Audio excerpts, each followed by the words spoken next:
le dimanche de 20h à minuit, toute la semaine de 22h à 1h, c'est Guillaume Radio 2.0 sur Énergie. Ah, moi j'ai eu le plus gros pétage de câble, pas moi. Hein. C'est mon grand frère, il a un entrepôt à Boulogne. Il vend et fait de l'import-export, tout ça. Ouais. Et il y a un jour, plusieurs fois, tu vois, il s'est fait taguer l'entrepôt plusieurs fois. Il a refait la peinture, il a refait taguer et tout.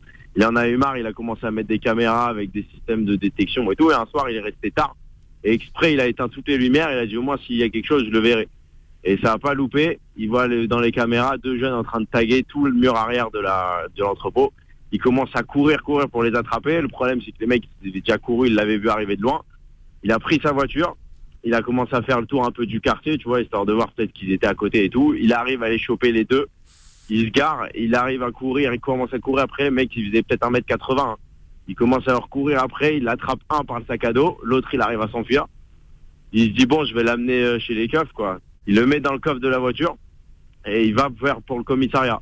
Le problème, c'est que entre le moment où il le met dans la voiture et va voir le commissariat, il se fait contrôler par la BAC. Oh là là, la BAC, parce qu'en fait, bon, il l'a su après, mais la BAC, il les cherchait, les gars, parce qu'ils avaient déjà vu une équipe taguée, donc il les cherchait.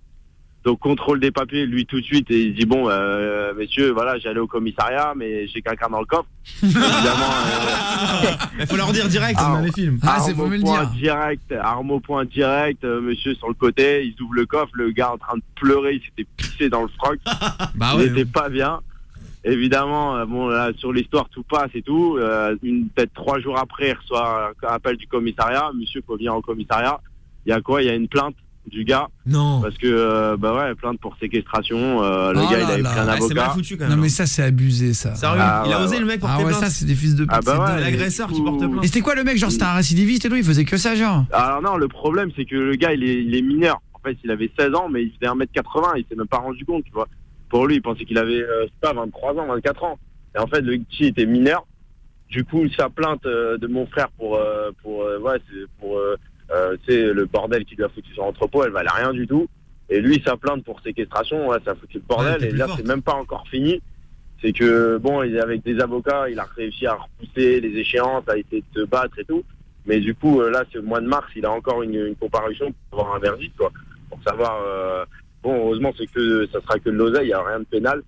Mais c'est chaud, quoi. Putain, c'est ouf. Hein. Même de l'oseille, c'est chiant. Ah, t'imagines, après, c'est eux qui vont porter plainte et c'est abusé, ça. C'est trop facile de faire ça. Ah ouais. Ah ouais, mais ils ont dit, maintenant, il fallait appeler la police. Attends, il a dit, mais si j'attends, ils vont me tomber assis dessus, ou sinon il va se barrer. Il m'a dit, moi, j'ai pas réfléchi, je l'ai mis dans le coffre, je suis parti.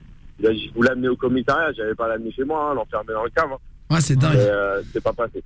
Il doit être costaud pour mettre Et après, là-bas, ils l'ont emmené et tout? Du coup, le gars, il était un peu... il a rien dit sur le coup et tout.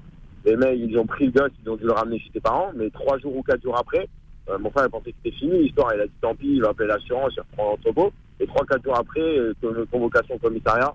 Et il y a une plainte d'un avocat. C'est le voleur qui porte plainte. Ça, c'est énervant, ça.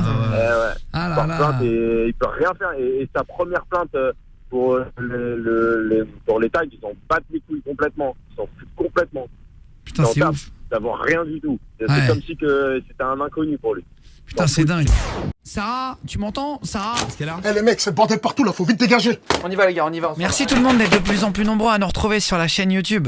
Continuez de vous abonner et allez voir si vous n'avez pas encore vu notre premier court-métrage. On a refait Walking Dead dans Paris et on a refait Walking Dead dans le bâtiment d'énergie surtout, avec les vrais maquilleurs de X-Men, etc. Allez voir, cliquez sur la vidéo en haut. On a demandé à Andy Raconte, à Seb Lafrite, à Big Flo et Oli aussi de participer à la vidéo. Cliquez là tout le monde. Bah j'ai 22 ans. T'es en 3ème?